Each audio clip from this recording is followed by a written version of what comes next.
because they live in the gray twilight that knows not victory nor defeat. This was a powerful expression by Theodore Roosevelt that is inspiring advice for us to live by and dovetails with the theme of today's summit, Embrace Uncertainty, Find Your True North. What better theme could we have during these uncertain times? Keysight Technologies is delighted to sponsor today's Rocky Mountain Spring Summit, and I am delighted to introduce you to Keysight as well as to our esteemed keynote speaker. Keysight constantly embraces the dare mighty things sentiment. It was a mighty thing for Keysight to dare to stand up as an independent public company in 2014, successfully transforming our strategy and pioneering new technologies. It was a mighty thing for Keysight leadership to navigate through terrifying fires impacting our headquarters, choosing first to take care of our employees. It was a mighty thing for our leadership, again, to prioritize employee safety in the face of the global COVID pandemic, while also adapting the business to the new challenges. Keysight embodies its values of helping people and communities and building a better planet. Our mission is to help others accelerate innovation to connect and secure the world. Our solutions optimize networks and bring electronic products to market faster and at a lower cost, with offerings from design simulation to prototype validation. Wherever the electronic signal goes, Keysight is there. You can find Keysight accelerating technology breakthroughs in the worldwide communications ecosystem, aerospace and defense, automotive and energy, networking and the cloud, and the Internet of Things. No matter where you study or work, you may very well use Keysight Technology solutions. We've been a longtime supporter of SWE and their endeavors to dare mighty things, and we're a charter member of SWE's Corporate Partnership Council. May we all continue to dare the mighty things that are yet to challenge us.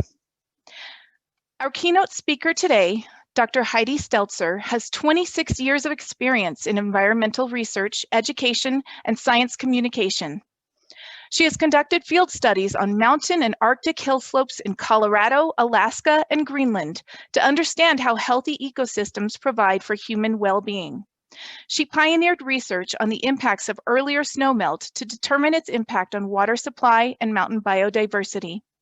Heidi has guided student learning for 12 years as a faculty at Fort Lewis College, Durango, Colorado, and was a participant in the inaugural Homeward Bound Expedition, a leadership program for women in STEM disciplines, now in its 6th year. Please join me in welcoming Dr. Heidi Steltzer, who has dared mighty things.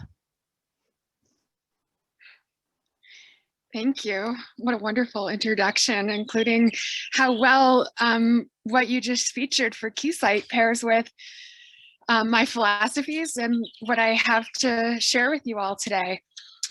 Thanks for coming. Thanks for inviting me into your office, your home, your front yard, your backyard, wherever you all may be sitting.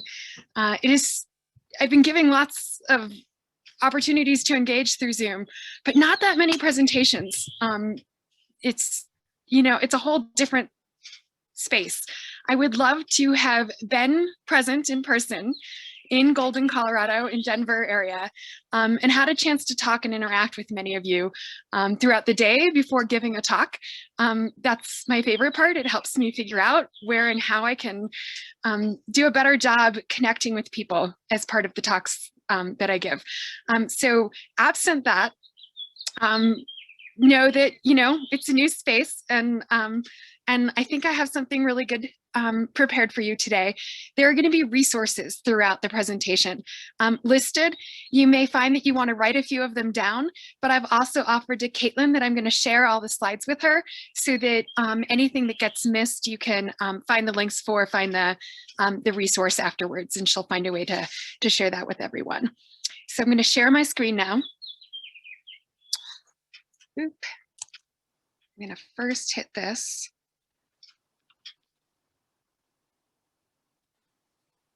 And I'm just going to check really quickly. Can everyone is it a go, Caitlin? Yep, it looks good. Okay, makes sense to check. And I'm going to find the best place to put the little people viewing bar. All right, so this is such a great theme for a symposium at the moment. history, and such a great theme to step into the space for. I'm a mountain scientist. People, will assign labels to us. And it gets important. And one of the things that we did as part of the program that I did on women's leadership is to identify who we are and put our own label for ourselves forward. So I study mountains. I study the impacts of climate change on mountain systems. I study other environmental changes in mountains. I study the well-being of plants in mountains, where and how mountains provide for people's well-being. And I would be studying mountains even if climate wasn't changing. And so that's why I like to talk about myself as a mountain scientist.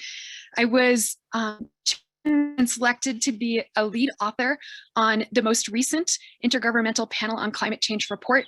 It was a special report that came out in 2019. And the cryosphere, which is the frozen parts of our world, anywhere where there's frozen water in a changing climate. And some pieces of that, the insights gained by working on a report like that are woven into the stories today. What I have to share with you today are stories and kind of an explorer flavor to it. I very much see myself as much an explorer as I am a scientist, and you'll get a sense of that from some of the places I've gone and the work that I've done. On social media, I'm at Heidi Mountains, which has worked out pretty well. I came up with that when I was doing that leadership expedition back in 2016. And so that's Twitter, that's Instagram, that's Facebook, and I do try to keep posts rolling about the work that I do, the people I meet, and the learnings throughout my career.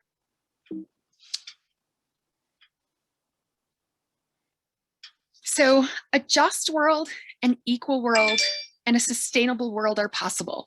This is the journey I have long been on. That was part of an essay I wrote that was part of a program for stories and sciences, stories and science, and it got featured as one of the stories in a 2-book series on the secret lives of scientists, engineers, and doctors. A fantastic set of books written for a youth audience, so kind of high school age, maybe middle school age for kids. And in that, they pictured me on a flying carpet over the mountains. They did an illustration, and I thought, well, I've gone some pretty amazing places. I've certainly headed north. When I had the choice after I finished my PhD here in Colorado, working mostly above 11,000 feet, for my PhD research, it was located in the Front Range up in Indian Peaks Wilderness. What I wanted to do most was head north. And I ended up working in a really remote part of northwestern Alaska in the Brooks Range. And that's a picture of me sitting there getting waders put on so that I can trek across a stream, a braided river channel, and hike up a mountain watershed. And we were studying how a tree line Arctic system functions, where and what determines the quality of water and the amount of water in that watershed.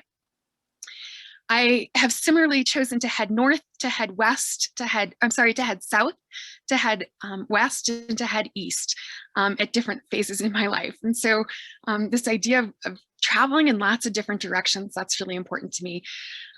It was during the Homeward Bound Expedition that is the one and only time I've had a chance to go to Antarctica. And it was incredible. It was incredible to be in a place that still had that much ice. I've worked near the Greenland ice sheet. You'll see some photos of Greenland. I've worked in snow and on snow and around snow and under snow. Not literally me under snow, but I do take samples and collect things from underneath the snow. But I'd never been somewhere with as much ice on the land and across the water as the ice leaves the shorelines and the glaciers and floats around in Antarctica. So while this is a journey that I've long been on, it's stepwise that we progress into our journey. We don't take everything on at once. And certainly for me, a big piece was first to step into the space of science, to be a scientist, to get training in science, to work on my PhD, to step into being a postdoc, to step into being a faculty and a principal investigator on grants. And all the while in my mindset was where and how can science support well-being of people, the well-being and create opportunities that many people can be involved in science. That's really important to me. And it's in part how I ended up at Fort Lewis College as a faculty. It was a very intentional choice. It is a public institution, and it is the school. We graduate more students who are Native American descent in STEM fields than any other school in the country. In Fort Lewis, we're in the Four Corners region, and it's a great place to sit in very diverse classroom spaces, engage in really diverse conversations as part of the work of being here. So places that I've gone and opportunities that I've had. This is one of the ones that was a highlight of my career so far.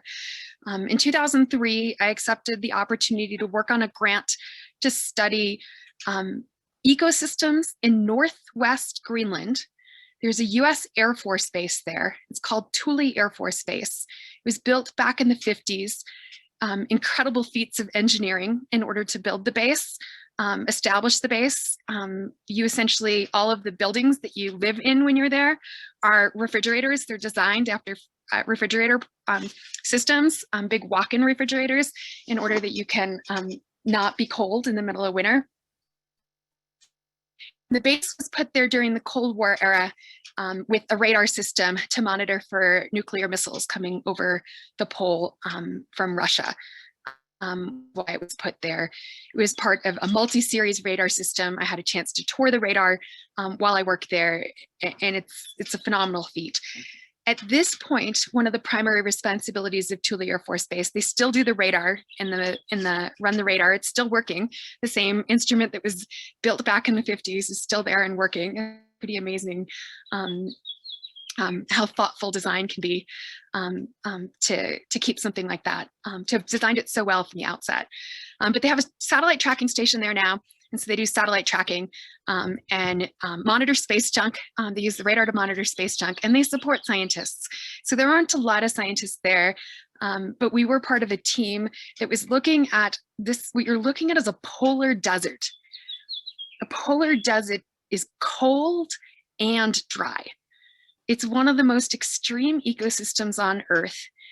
And what you see us standing over is a study plot. And where we're right where our heads are is where the vegetation is. And these are some of the toughest plants in the world. And so it's pretty amazing to have the chance to go somewhere where plants have specialized in tolerating stress. And the question we were asking is, if their environment improves, what else they do? So how much more can they grow? Sometimes when we're really good at and maybe we're all feeling this a little bit during COVID, when we're really good at lying low and tucking ourselves in and tolerating the space that we need to be in. I don't know about you all, but I've gotten my second shot now. I've got one more week for my full vaccination.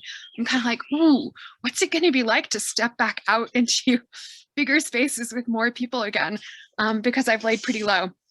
And what we found is most of the plant species here can't grow more. You can add water and heat the ecosystem. We were doing an experiment where we were testing what happens when we heat the ecosystem. And there aren't that many species here. Most of them can't grow more, but there's one species that can grow more. And that's this willow that you can see in the foreground of this plant. Willows are amazing. They are there are over 11,000 species of willows. They're one of the most diverse, widespread groups of plants in the world. You can find willows in China, you can find willows in South America, you can find willows everywhere. They did really well after the Holocene glaciation. So at the end of glaciation, there was a lot of land where there had been ice and wasn't ice anymore. And the willows were able to colonize those bare spaces, those open spaces. And you may not be able to see it very well, but those leaves are huge for an Arctic plant that lives in this dry system. And those big leaves are packed with chlorophyll, and they're able to do a really effective job photosynthesizing and photosynthesizing more. You can also get a sense that this is a really tough place for a plant to live. The willow that you're looking at, I didn't take it out of the ground, but if I had to guess, it's probably 1,000-year-old plant. And that's how big a really old plant looks in a really stressful place. So sometimes we can't always see how mighty a species is, or how mighty we are in some cases. We can surprise ourselves. So this goal of a just purpose, more than a goal, it's a purpose. A just, equal, and sustainable world is ever more important.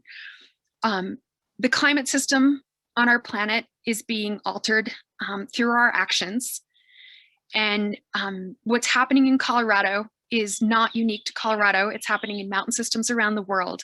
And that's that there's less snow, and there's a decreased longevity to snow. So the presence and persistence of snow in mountain systems around the world is changing, so that when I started studying the mountains in Colorado, this is a July photo from last year. When I started studying the mountains of Colorado, this picture, you would have seen huge snowfields.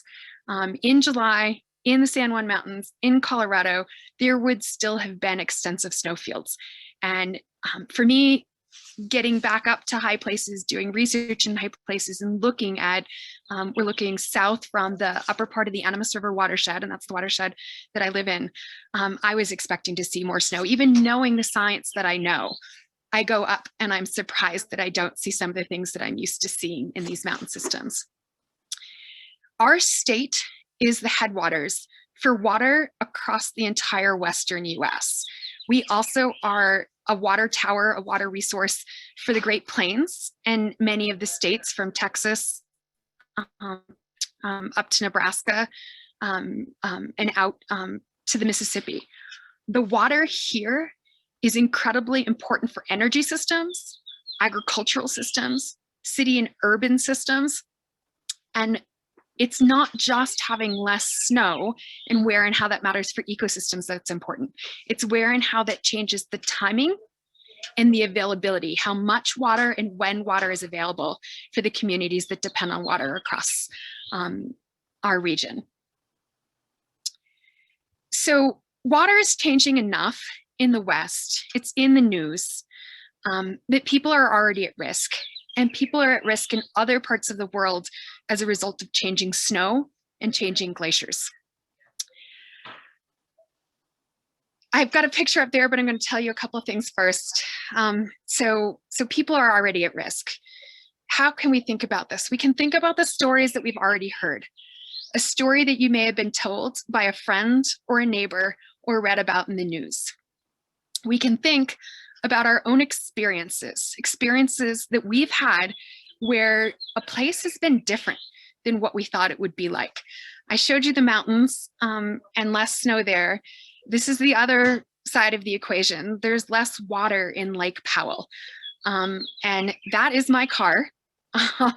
Humbly admitting that last weekend, I drove where I shouldn't have driven to get towed out.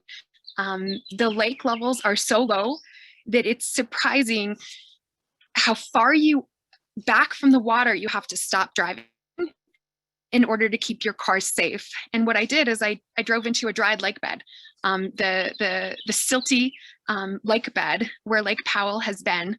And when I talked to the Park Service, I found out that there's a car getting stuck here every single day. But they're not going to put up any signs because there's hundreds of thousands of places around Lake Powell where cars are getting stuck every single day.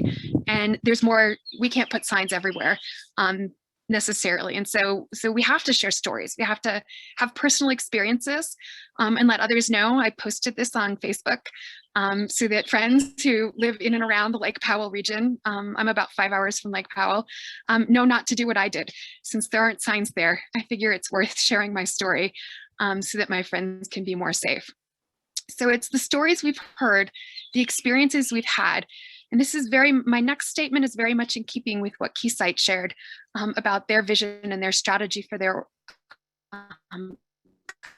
company, is that there are also many untold stories of people who lack the privilege to step forward into the conversations to protect their own well-being. As I've stepped forward into policy spaces, into conversations at the global scale, I attended COP25 a year and a half ago now in Madrid.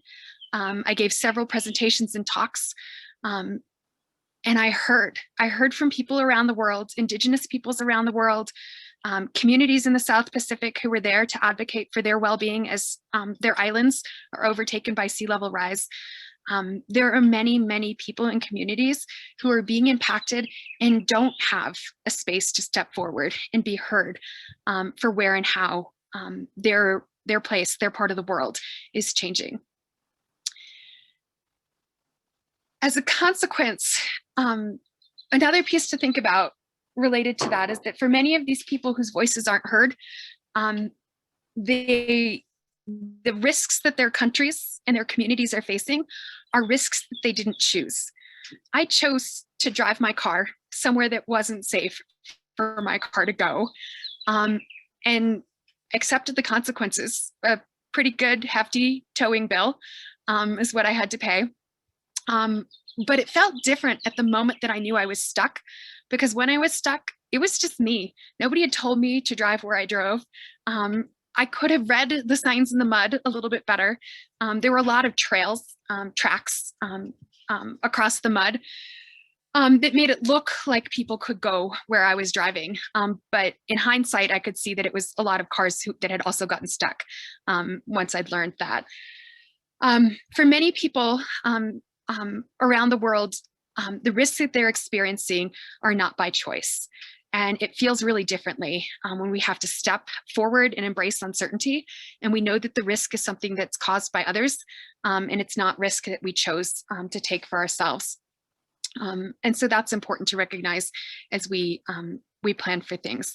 I featured this photo for this for the reason that the Yukon-Kuskokwim Delta is the homeland of the Yupik people. That's a tribe that's it's Western Alaska. It's south of Nome, and it looks like this, and it's a region where the lakes are being lost. So this is a photo of a drying lake. The lakes are being lost across that region, and people in that region are concerned for where and how that's going to affect the populations of the wildlife that are important to their culture and on which they depend for food and resources. It's melting permafrost. The permafrost is the equivalent of bedrock in a place like this, and it's what, when frozen, allows the water to be present. And when that permafrost melts, the bottom drops out of the lakes, the bedrock drops out of the lakes, and the lake water is lost. Sometimes in big, abrupt events where a lake will drain within a year, and sometimes it's slow and gradual over time. And it'll have big consequences for the health and well-being of species and of people in this region. So back in 2016, I was exploring a new space. I'd been to a lot of different places. I'd been doing science and scientific research for a long time, but I hadn't yet stepped into a leadership space, into a space where I understood myself better, growing self-awareness. And another goal was where and how could I connect to more people around the world, in particular women in science. And so what you're looking at is a picture of women who were all part of the inaugural Homeward Bound Expedition. There were 76 of us. It was a year-long program in leadership development. People in fields of science, engineering, medicine, across really, really diverse disciplines. And it culminated in a 3-week expedition by ship to Antarctica. And our expedition, there's lots. There's so much to tell you about the expedition. There's no way I can fit it into a single presentation. it could be a whole presentation on its own. I want to highlight that it was an absolutely incredible experience to engage with people. The conversations we had, the community that was formed, and where and how that group of women, we continue to support one another. And there have now been 5 other expeditions, and we work across expeditions. So there's ways that I'm collaborating with women who are on the 3rd and 5th voyage, not just on the voyage that I was on. And so we're finding common spaces where we want to make a difference in the world. And the key group that I've been working with here is the group that's focused on international policy and practice for where and how we can do better for ourselves at managing climate and biodiversity. Those are the 2 key issues that I've stepped into that space. So I made a short film. And I want to share that film with you, and I hope that this is going to go well. Let's see. Oh, the link to the film is below, so I need to move this. So here goes the film, and it'll take you there so that you have a chance to be on the journey with us.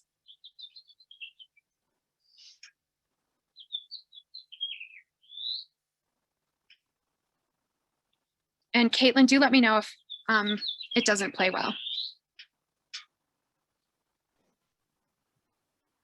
And I have 2 children and a husband at home, and I asked them all to stay off the internet for this whole time period. So hopefully I've got enough bandwidth. They had to shut down their computers and everything.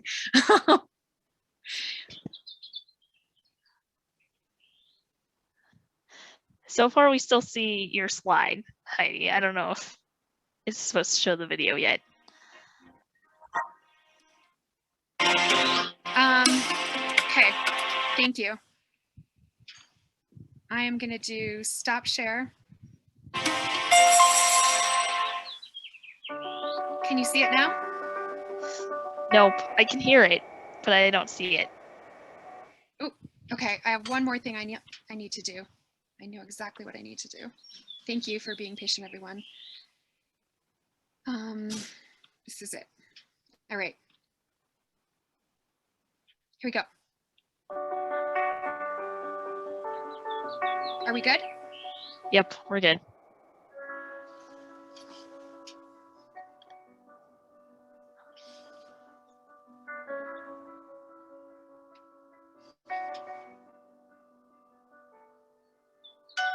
Due to our choices, our diverse and incredible world is rapidly changing. Each of us will be affected by the changes that take place on our planet. As a scientist, I want to tell the tale of our changing world. But how? The planet won't become uninhabitable, nor even if that were true, would it be the tale to tell. Instead, I want to tell you the tale of an icy land beyond the Southern Ocean, and the women in science I met while I was there. I want to tell you that we care. Our ship departed this past December with 76 women in science on a voyage to Antarctica. We are the first of a 1,000 women strong global collaboration that Homeward Bound will equip to contribute to and influence decision-making and policy over the next 10 years. I met women from around the world. They colored my journey as we shared stories of our science and of ourselves. On the journey, we walked the snow to peer into a crevasse. We slid down hills. We talked about our futures and the future of children, ones that were not our own. We went south and into the Weddell Sea, meeting penguins at each landing. On Paulet Island, we walked amidst thousands. I wanted to see penguins spring from the sea to the land. I wanted to have photos of that magical moment when a flightless bird appears to fly. In a warming world far from home, I did not feel at risk. Instead, as fog surrounded me and I listened to glacial ice crack, I found delight. I felt safe. I feel vulnerable here as I share my experience, my happiness, sadness, and my resolve. Here, as I state that I'm a climate scientist, and I am concerned about the impacts of climate change.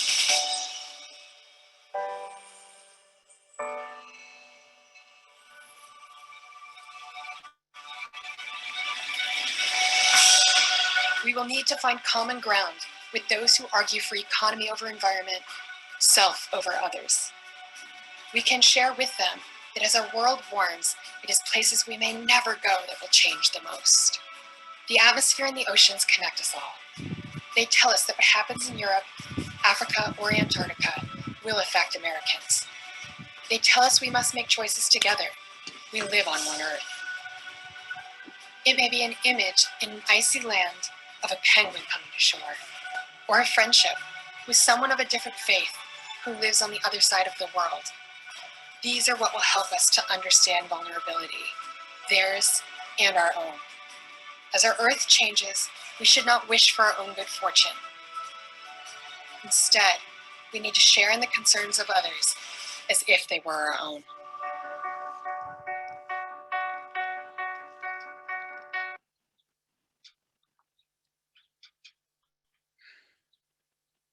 Oh, shoot. I'm getting this. Here we go. Screen share. Back to the PowerPoint. So we just explored together. We all had a chance to take a journey. There is a film that was made of the expedition. And that film should release this year in the US, and it'll be available for screenings. It's called The Leadership, and that's the website. The trailer for the film is worth seeing just to get a sense of everything did not go well on the ship and on the journey. We faced a lot of challenges, interpersonal challenges, as you'll see from the trailer, because the leadership style that was being presented to us, the leader of the expedition, the person who visioned this program, didn't always behave consistent with the practices that she was describing. And you'll get a sense of that from the trailer. I think it's going to be a really powerful film. The film is made by Australians. It's already been featured in Australia, and I think Europe is next, and then should launch in Europe this summer, and then I think in the US in the fall. And it might be that it's back at a time when it could be in cinemas and film festivals and in-person viewings, rather than so far a lot of the release of the film has been digital because of the pandemic. I'll encourage you that until that film's available, this one's called Picture a Scientist. It was released last year. It's available on Amazon. It's available on Vimeo. It featured on PBS recently, and it is a really powerful film, exceptionally well done. And it highlights key results, key findings of the National Academy of Science, Engineering, and Medicine's report on harassment in STEM fields. And so it tells the story of several stories set at MIT, a story set in Antarctica, and a story of Rachel Burks, a Black woman who's a chemist. And then many ideas for where and how we can start to solve these issues of harassment in the fields that we work in. There is a National Academy of Science Action Collaborative. This is their effort to begin to address and find solutions to the findings of their 2018 report. I coordinated for my college to be a member organization. There are 60 member institutions from higher ed in this collaborative, and it has been a truly amazing effort. There will be a public summit in October. If anyone is interested in learning more about that, you can Google the Action Collaborative on Preventing Sexual Harassment. It will be a virtual summit, so you'll be able to participate in the summit live from wherever you are. It's middle of October. And as part of this effort, I and other women are working on, there's lots of reports that we're working on. And I'm part of a behavioral change subgroup. And the conversations that we are having are how to go beyond civility, So what I've highlighted is an article towards civility, efforts to address harassing behaviors in engineering. We're talking bigger than that. We want to see pro-social cultures in science and engineering, ones that are truly collaborative, truly supportive, and we want to set the floor at civility and then aim for the sky with the behavior changes that we're interested in supporting and understanding more from the social sciences, where and how to improve things. I'm trying to be conscientious of time. These are the last couple bits. So I labeled the talk Climb Mountains Together. And I'm showing you a picture of waves crashing on a city. The contrast is intentional. This comic has been featured a lot. Multiple different versions of this have been featured in the news. The COVID-19 wave, the recession wave, the climate change wave, the biodiversity collapse wave. This isn't how I see the crises that we're facing. I understand the framing, but this space of waiting for the next big wave and putting forward in large space the things that we don't want. We don't want climate change. We don't want biodiversity collapse. We don't want widespread disease in our world. Where and how, as we picture climbing mountains, can we start to build the space that we want and recognize that with each crisis, we are working, and I know you all are doing this because the engineering solutions are mission critical to climbing the mountains, to having the technology to achieve our goals. Can we picture this in a different way? And so this is my version of the way that I think about these things.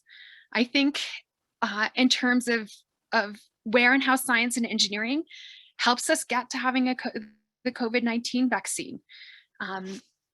There's political and economic choices that are part of then making that vaccine widespread and available to anyone who wants in developing nations as well as in wealthier nations such as our own. Where and how does that effort for global coordination to develop and distribute a vaccine get us up the first hill so that we can climb the next mountain, which is what Biden proposed actually Earth Day. He proposed that the United States would work towards a 50% decrease in carbon emissions by 2030. And people immediately think about, is it likely? Is this something we could do? And we can do it if we build off of the pieces of work that we've already done. Can we get to and implement his just transition plan? Colorado's already ahead on that. They developed and put policy into place in 2018 for a just transition fuel communities that have been empowering our state to have opportunity for next steps for their communities for work across our state. And that's in particular important in rural regions, such as the region where I live.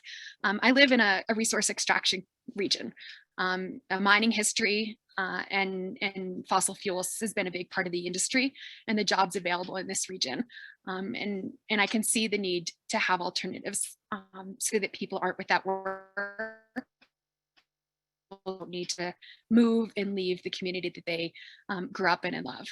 And that just transition, as we work on that for addressing climate change, gets us to another place where we can start to reach the peak of a just and equal world. I put a note here that I don't think we meet people by accident. Everyone is meant to cross our path for a reason. So as we work on each part of the journey, where and how can we connect to people, stay connected to people, and grow that space where we're hiking these mountains, we're scaling these mountains together rather than individually. It's a much safer plan. And so this is the final piece. I'm not very good at not being able to ask you all questions. I'm an educator. My classroom is like dynamic and we're constantly talking. We've had no Zoom lectures, zero. Whole year of pandemic teaching and I've done 0 Zoom lectures because I decided it wasn't fun to Zoom lecture for me or for the students. So everything's a conversation. So all I want to do is ask you a question. You all have heard about the pipeline, the idea of a pipeline, that we create and model opportunities for women to move into a field like engineering, and encourage and create fellowships and create opportunities for hands-on learning experiences as undergraduates, and then see that those women then move through the pipeline and on for a career in engineering, or higher an advanced degree in engineering, and then a career in engineering. We keep moving through, but we've all also seen the pipeline be leaky, and it's not a good analogy. And friends of mine and I, these are women who I have lots of conversations about where and how to improve science. We've talked about building a tree, but I've started to think a tree isn't the right metaphor either. And I've started to think that it's a web, that what we're working to do on our journey with embracing uncertainty is to build a web. And that the mooring threads in the web are our personal values, things that we understand about ourselves, our self-awareness, and that we can constantly center ourselves on. Are this what we're doing consistent with our personal values, or is the actions that we're being asked to do at work or at home or in our communities taking us away from our personal values? The framework threads are community, country, climate, water, air. It's the pieces of the web that that we depend on. They need to be there, and they need to be functioning well. And then those radial threads and those viscid threads, that's our journey. And that at any point we can walk across the web in a new way, in a new place. And that it's not just a progression through a pipeline, but something that's pretty complex. And so where will we each end up at different stages in our career? I couldn't have begun to guess that where I am now is where I would have been when I was the 18-year-old taking intro biology classes at Duke University, is my alma mater, and starting to hopefully everyone will smile at this. So my undergraduate degree is in marine biology. I thought I wanted to be an oceanographer, and then I got seasick every time I got on a ship. I still did that ship in that expedition in Antarctica. And that was a very much an embracing uncertainty moment, because I had barely ever been on a ship after I decided not to be a biologist. Like a ferry for like an hour is all I'd ever done, because I get seasick so easily. And I signed up and I stepped onto a ship, knowing I didn't get off, that I was crossing the Southern Ocean, one of the like easiest places to get seasick in the world. And I planned well. I switched to wearing contacts because I was certain I was use ocean as a reservoir in case I got really seasick, and I did. And I have no regrets about people who were seasick, and I managed it fine, and people were always really helpful and kind each time a seasickness arose. So where and how can we build a web, build people into our web, and continue to grow in lots of new directions? And I think that follows really well from what Keysight shared as well. Where and how is personal growth, personal development a big part of the space we create? And so with that, I hope there's time for a few questions. That's my contact information if you're interested in that. And Caitlin, take it away. How would you like to roll? Yeah, if we still have time for a few questions, I'd encourage you guys. You can either unmute yourself and ask the question live, or pop them in the chat, and I can ask Heidi as well.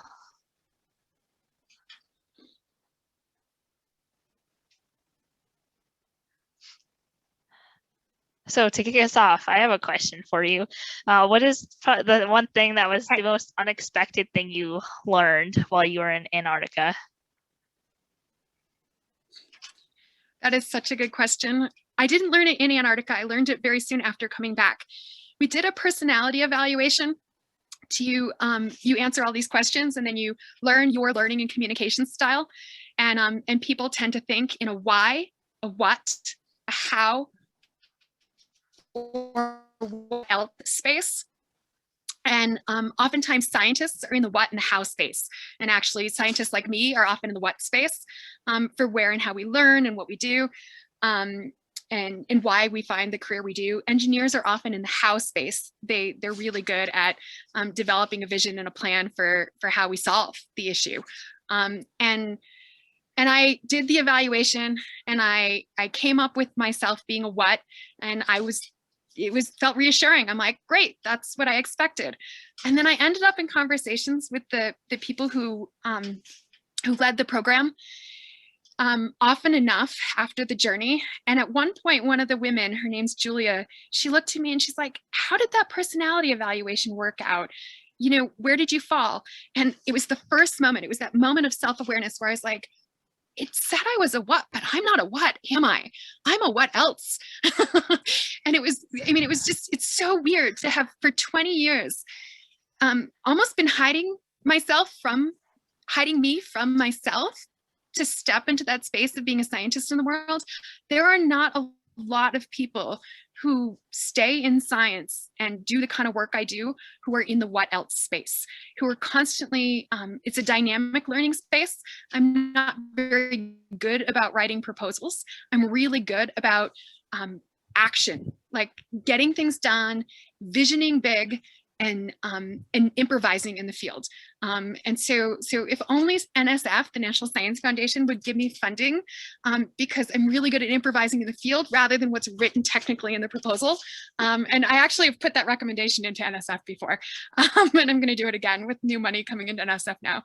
So we may think about ourselves one way, and that opportunity for personal growth, find out we're more complex and we're different than we realize until we start exploring. Yeah, that's a great point. I like that insight a lot. Great. And then somebody asked for your contact information, but that's on the slides, and I think we'll share those after the fact. So you will get that. Keep it here in the chat as well. Okay, perfect. Thank you. It just seems strange to be answering questions with a mini-me next to a big slide. So I shut the slides off. Yep.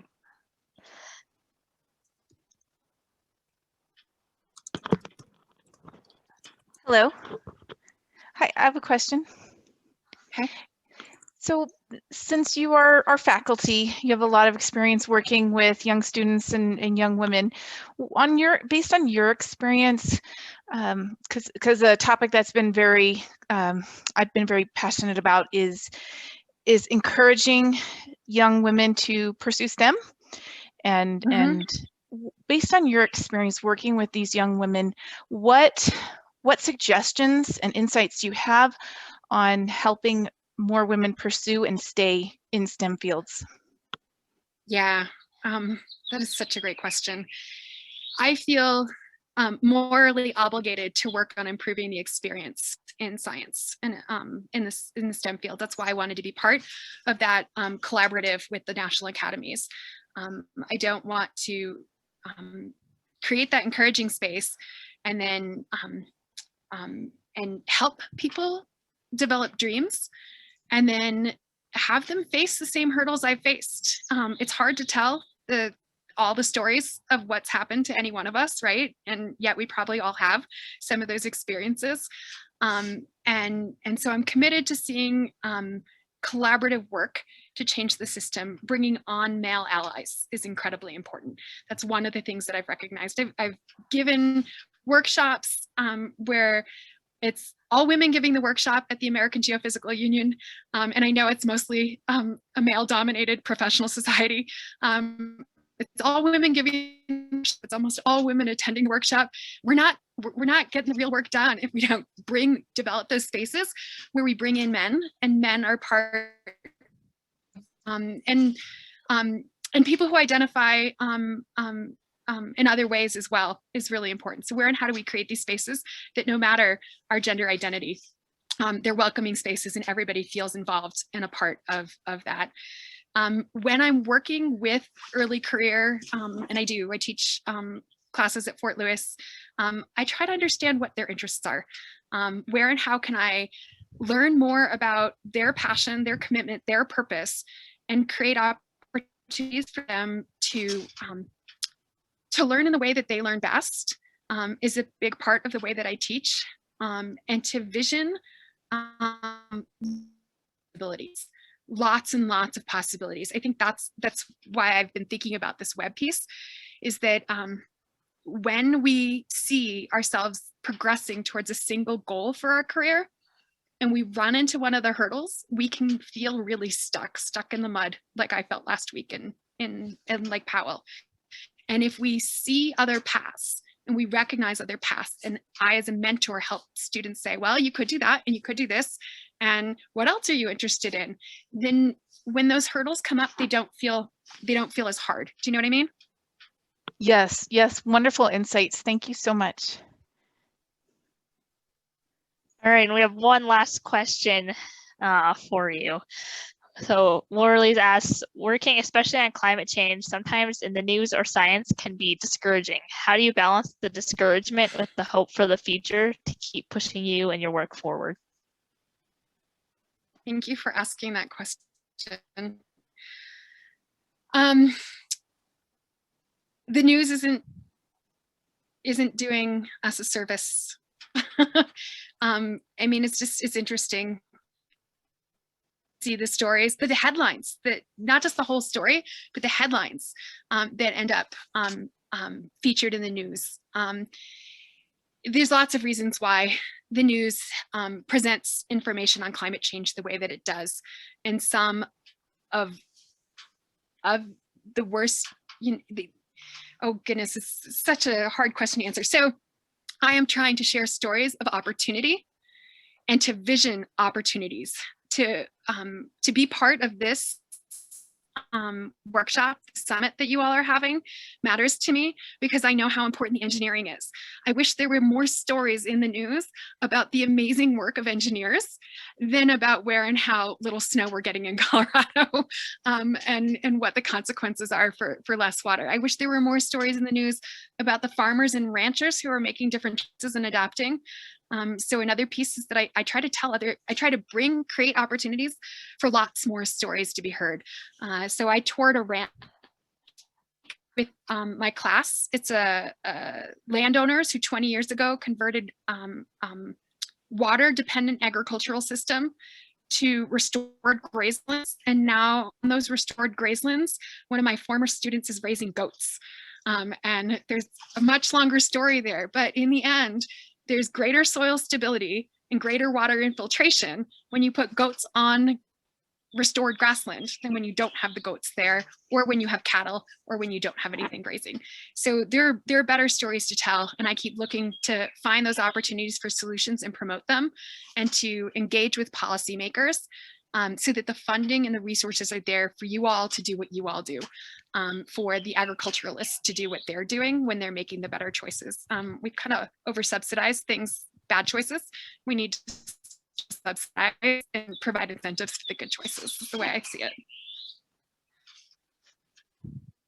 Great, thank you so much. And I can't believe it said solar yet this whole class or this whole talk.